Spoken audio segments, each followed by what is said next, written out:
Ontem eu estava com problema na câmera, mas estão me ouvindo, né? Oi, bom dia, estamos me ouvindo sim.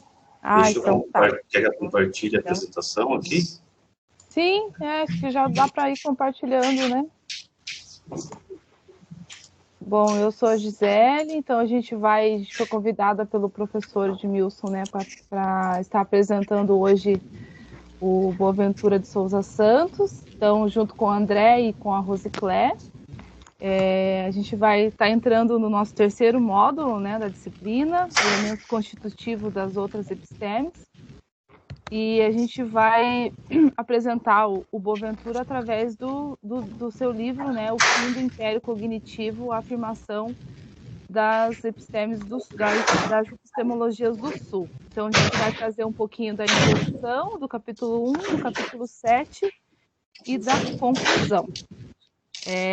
Deixa eu só achar aqui os meus... Mas só uma pergunta, pessoal, está todo mundo enxergando a apresentação aqui? Estamos. Só para avisar que tem mais microfones ligados. Acho que você, Lorena.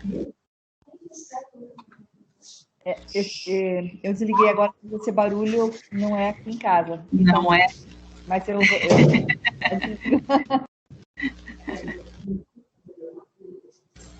Bom, então vamos lá, né, gente?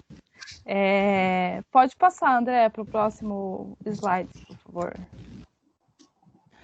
Então, vamos trazer um pouquinho, né, do Boaventura, a apresentação do autor. Então, o Boaventura, ele nasceu nos anos 40, em Coimbra, né, em Portugal. Ele é um cientista social, doutor em Sociologia do Direito pela Universidade de Yale.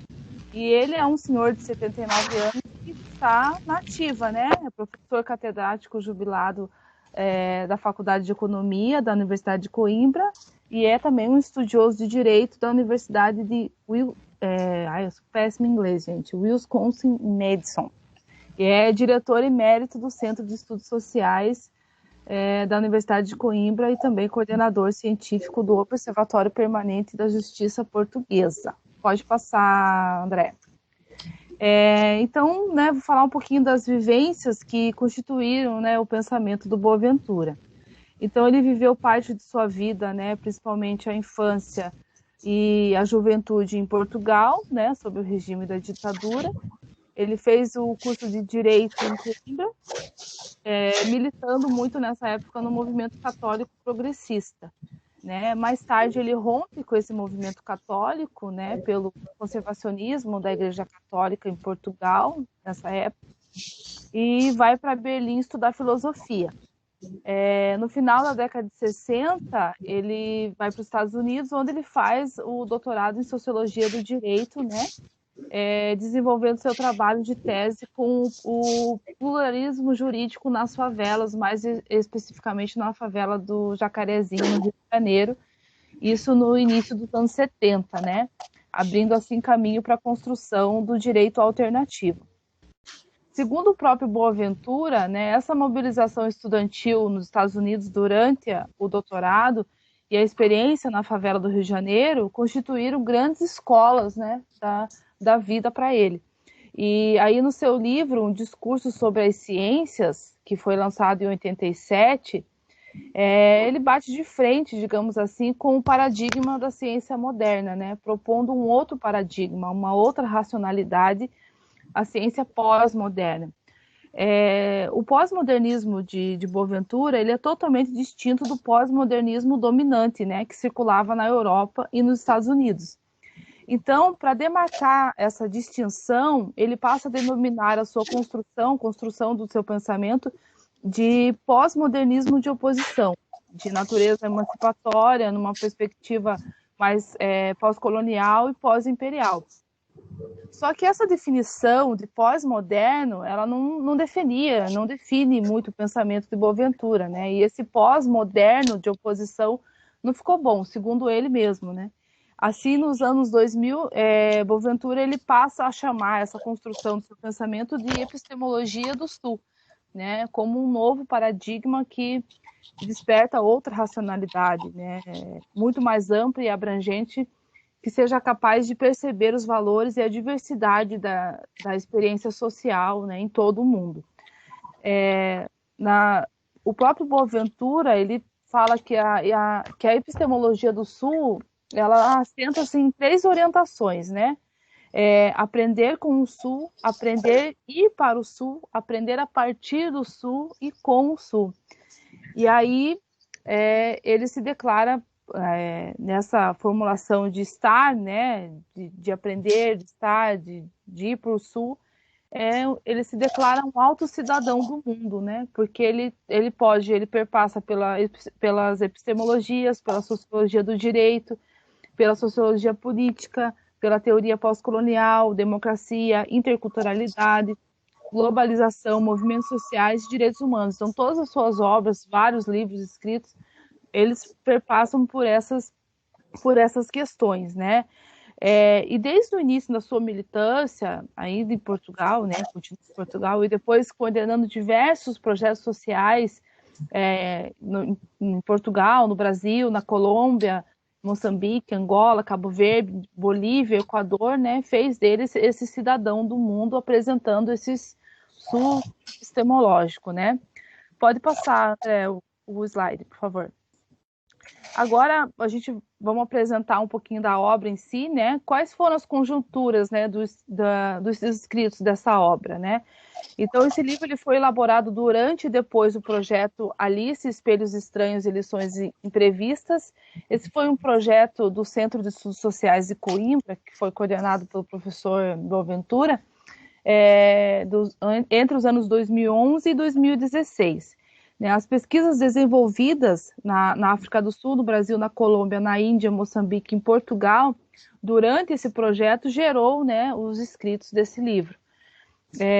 E aí o parágrafo do livro diz assim, abre aspas, vivemos num período no qual as mais repugnantes formas de desigualdade e de discriminação sociais e políticas estão se tornando politicamente aceitáveis. As forças sociais e políticas que costumavam desafiar esse estado de coisas em nome de alternativas políticas e sociais estão aparentemente perdendo a força e, de um modo geral, parecem estar em todo lado na defensiva. Então, essas foram as conjunturas, né, da escrita desse livro. Pode passar, André. Agora, adentrando no livro em si, né, o que o Boaventura nos propõe? Promover o pensar, né? Pensar a justiça cognitiva global através do fim do império cognitivo, pois as epistemologias do Sul, as epistemologias do Sul, saber e conhecer são sinônimos, né? Reconhecer outras formas de conhecimento que não científico, né? Desmistificando as epistemologias norte-cêntricas como únicas fontes de conhecimentos e valores válidos. Dar centralidade ao corpo, a enfatizar a razão, pois as injustiças elas são sentidas no corpo, né, e na própria vida. Propor metodologias transformadoras e alternativas epistemológicas para fortalecer as lutas contra o capitalismo, o colonialismo e o patriarcado. E quais foram as principais injustiças abordadas no livro, né? A desigualdade e a discriminação. Como acabar com esse fim desse império cognitivo, né? Começando pela mobilização política e ativismo. Então, esses são o que o Boaventura nos traz no livro, né? Nos apresenta. Pode passar, André. Então, a gente vai entrar um pouquinho na introdução agora do livro, né? Na introdução, o Boaventura nos apresenta o sul epistemológico como o principal elemento constitutivo dessa episteme, né? Da sua episteme, enfim. E o sul epistemológico do Boaventura, ele não é geográfico, né? Ele é uma categoria social política relativa aos países, às regiões, os segmentos, os grupos sociais que sofrem exclusão, opressão e discriminação. A gente pode destacar aqui a sobreposição do sul epistêmico e geográfico dos países marcados pelo colonialismo histórico, que é o caso do Brasil, né? A gente está no sul e a gente é marcado pelo colonialismo histórico. E quem são os protagonistas desse sul epistemológico, né? São os povos da terra, os povos tradicionais, os coletivos dos movimentos sociais, Aí a gente tem um outro grupo, né? Os imigrantes, os afrodescendentes vítimas de racismo, os refugiados, as mulheres vítimas de violência, a população LGBT. Esse grupo, ele marca bem o sul não geográfico, né? Pois essas pessoas, elas também estão no norte geográfico, sofrendo com exclusão, opressão e discriminação. Isso apresenta para nós um outro tipo de colonialismo, né? Não de uma expansão territorial, mas de uma expansão de preconceitos. E a produção e a validade desses conhecimentos suscêntricos, ele nasce das lutas sociais, né, oriundas de experiências de povos marginalizados que resistem ativamente ao capitalismo, ao colonialismo e ao patriarcado. E esse é o desafio das epistemologias do Sul: identificar e discutir a validade, aqui abro aspas, né, que é palavras do Boaventura, identificar e discutir a validade de conhecimento, de saberes não reconhecidos como válidos pelas epistemologias dominantes, conhecimentos não científicos apagados pela dominação das epistemologias do Norte e seus padrões eurocêntricos, fecha aspas. Aqui ele nos apresenta a sociologia das ausências, né, que seria a transformação de sujeitos ausentes pelas relações de poder desiguais, né, em sujeitos presentes, através do ativismo e da mobilização política. E essa política como força, né? Além de um resgate de saberes que foram suprimidos e silenciados, né, no decorrer dos tempos, dos anos. E trazer esses sujeitos é trazer seus coletivos, né? Porque eles estão em coletivos. E seus conhecimentos circulam no âmbito da luta ou são gerados pela própria luta, né? Agindo assim como transformadores da realidade, focando numa representação do mundo como seu e nos seus propósitos, né? Pode passar, André. Então, ainda na introdução, Boaventura ele nos apresenta a imagem especular, né, que existe entre o sul e o norte epistemológico. E essa principal semelhança, que não pode ser sobreposta, né, é a crítica ao método da ciência moderna em validar conhecimento. Então, as duas epistemes criticam esse método da ciência em validar conhecimento. Só que por que essas semelhanças elas não podem ser sobrepostas, né? No pensamento norte-cêntrico, existe uma neutralidade social e política. É uma crítica interna, né, ao método de validar conhecimento. Já no pensamento sul-cêntrico, não existe essa neutralidade, né? Os movimentos sociais, eles são ativos politicamente, né, a fim de formular alternativas epistemológicas que ultrapassem esse dualismo entre o sul e o norte. Aqui, o Boaventura ele faz uma ressalva, né, que esse é o principal perigo, né, das epistemologias do sul, é que essa neutralidade ela exista, né, como existe na epistemologia do norte. E que isso digamos, são as imagens, são as semelhanças que podem ser sobrepostas, né, que tem que tomar cuidado para que elas não sejam, né. E até porque, né, para Boaventura, as epistemologias do Sul, elas não têm como objetivo substituir o Norte, né, nem colocar o Sul no lugar do Norte. O objetivo é o fim do império cognitivo, né. E quando pensamos em uma premissa para as epistemologias do Norte, Boaventura ela traz a linha abissal, né, que o André vai falar um pouquinho mais na parte dele. Que essa linha separa as sociedades, né? Separa o que é ético e normal, que seria o norte, né? Na visão da epistemologia do norte, e o que não tem importância, né? Que seria o sul. Essa linha abissal, ela é um epistemicídio de saberes, né? Pois só são reconhecidos como válidos os conhecimentos produzidos pela ciência moderna. Já a premissa das epistemologias do Sul é acabar com essa hierarquia de poder epistemológico, né? É promover a ecologia de saberes e, segundo as palavras do Boaventura, mais uma vez, entre aspas, né? É o reconhecimento da copresença de diferentes saberes e a necessidade de estudar as afinidades, as divergências, as complementariedades e as contradições que existem entre elas, a fim de maximizar a eficácia das lutas de resistência contra a opressão. Eu tinha mais 2 slides, só que eu não sei o tempo, eu não sei quanto tempo eu falei já, se vai dar tempo de... Acho que eu vou deixar para o final esses 2 slides, se der tempo, e passo a palavra para o André, porque eu acho que eu já me estendi demais, né, André? Pode ser. Então, vai. Então, eu vou comentar um pouco sobre o capítulo 1, que a gente chama de percursos, né, para as epistemologias do Sul. Então, como a gente já falou, a gente está falando muito dessa crítica ao pensamento crítico, né, eurocêntrico, que criou uma ciência única, né, ou determinou uma ciência única, que imaginou um mundo comum, universal. Eu cito até que projetou e desenhou como objetivo, né, desenhar um mundo único, universal, a partir do conhecimento da ciência, principalmente a partir do humanismo renascentista, né, a partir dessa ideia de globo como um todo, né, grandes navegações.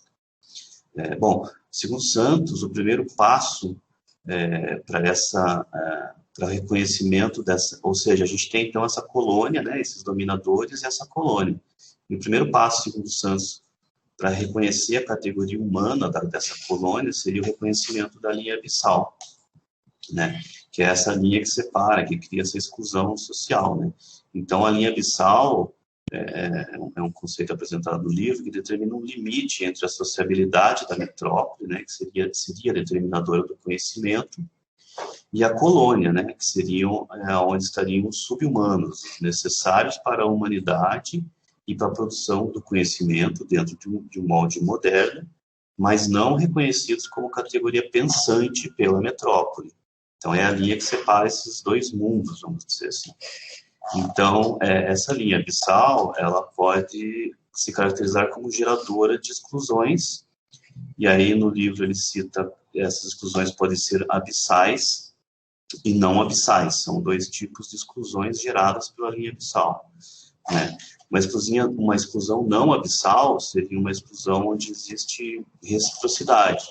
Então, como exemplo, a gente tem a tolerância de um jovem negro estudar junto com brancos, mesmo que estejam sendo apresentadas matérias que não respeitem a cultura afrodescendente, assim por diante. Um outro exemplo, por exemplo, uma mulher que ganha um salário menor desenvolvendo as mesmas funções dentro de uma sociedade machista, por exemplo. Então, é uma exclusão não abissal, de certa forma é aceita, é tolerada, né, mas ela existe. Eu até cito um exemplo meu que eu sou da área de urbanismo, da arquitetura, são essas cidades vigiadas que a gente utiliza, os espaços públicos que são completamente privados, porque são vigiados, são dominados, há diferenças de classe, certas classes não conseguem acessar, não acessam, né, por N motivos, alguns espaços da cidade que seriam públicos, né, mas isso, em geral, é aceito pela sociedade, ainda criticado, mas acontece. Seria uma exclusão não abissal. A grande questão é que a luta em forma de resistência contra as exclusões não abissal, segundo Boaventura, acaba também por realçar exclusões abissais, né, exclusões mais profundas. E essa exclusão abissal é uma exclusão muito maior, mais profunda, né, quando não se aceita a colônia, pois não a reconhece como categoria humana, né? Então, chega a gerar uma ruptura. Um exemplo que eu cito por exemplo, a exclusão de uma sociedade entrar em um país, de uma cultura, né? Porque é classificada como terrorista, né? Então, ela é proibida de entrar. É uma exclusão abissal, é uma ruptura mais profunda. Um segundo conceito que ele apresenta no livro, a sociologia das ausências e das emergências, é um conceito interessante. Ele, na verdade, está falando da sociologia das ausências, como se fosse um mapa da linha abissal. Então, a gente pode entender como um conceito de estudo utilizado no colonialismo, né, como dominação com poder, com conhecimento, que funciona junto dos conceitos de capitalismo e patriarcado para criarem essas grandes exclusões abissais, né? Então, são essas ausências que são criadas. E um efeito dessas exclusões é que foram criadas uniformidades que excluem a diversidade do conhecimento, né? Criando, em geral, monoculturas de conhecimento, tempo linear, classificação social, superioridade universal dos dominadores para os dominados, produtividade e assim por diante. Eu também cito um exemplo, como, por exemplo, o mito da inovação, né? Me parece que encaixa aqui, mas esse é um exemplo meu. Bom, essa rotulação é uma forma, né, de contrapor e tentar eliminar esses movimentos de resistência, né, que acabam existindo, que a gente sabe que existem.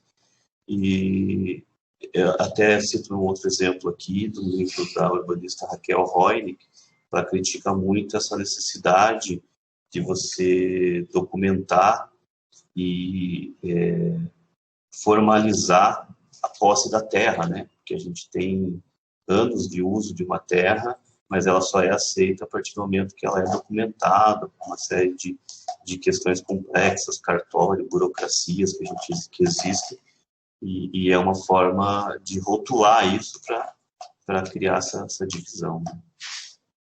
Então, assim, essa sociologia das ausências de emergência, por essência, segundo Boaventura, ela é transgressora, né?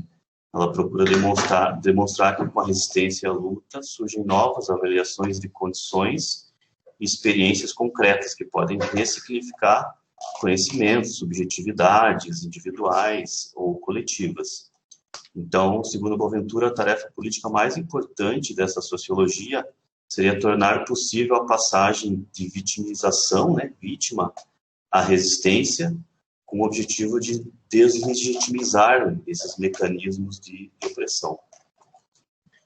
Um terceiro conceito é esse de ecologia dos saberes e tradução intercultural, né, que seria esses conjuntos de práticas e saberes revelados pelas sociologias ausentes, né? E segundo Boaventura, essas práticas, esses conhecimentos que são revelados necessitam de uma organização, né, para que eles possam acontecer e se reforçar.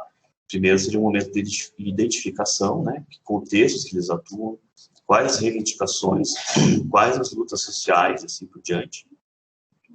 Para, no segundo momento, identificar as possibilidades e quais... Só um pouquinho que eu estou tentando... Oi? Então, vamos lá. Um segundo momento seria identificar essas possibilidades e limites de atuação desses grupos, né, desses saberes. A isso ele dá o nome de tradução intercultural, né, que seria uma atividade não individual, mas sim uma atividade coletiva. Essas traduções, que são tipos de interações, Boaventura classifica que podem ser norte-sul, ou sul-norte, ou apenas sul-sul. Lembrando que a gente não está falando exatamente de sul ou norte geográfico, né?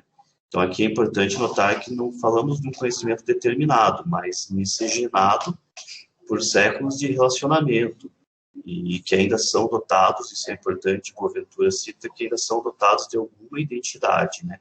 Esses saberes. E um último conceito que ele apresenta no capítulo 1 é a artesania das práticas, né? Que seria, na verdade, o desenho e a validação dessas resistências com base,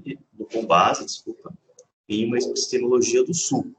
Então, são os trabalhos artesanal, reconhecendo o campo, as determinações, os tipos, por exemplo, feminismo, racismo, grupos sociais, etc., e que existe a necessidade de articulação entre esses grupos para evitar que um prejudique o outro.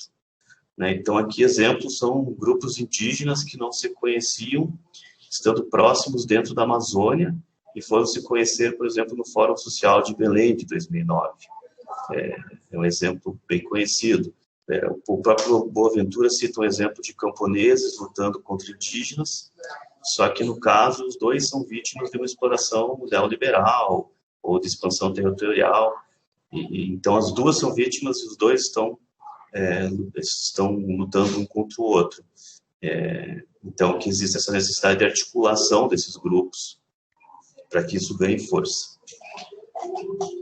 Então, eu vou passar agora para Rose. Bom dia a todos. Ontem nós aprendemos essa nova forma de expressão. Professor, o que vocês acham de a gente dar um intervalinho, seguindo a proposta sua? E aí, retomamos em 5 minutos. Bem lembrado, Rose. Muito obrigado por lembrar. Vamos sim. 5 minutos, tá bom? Ok.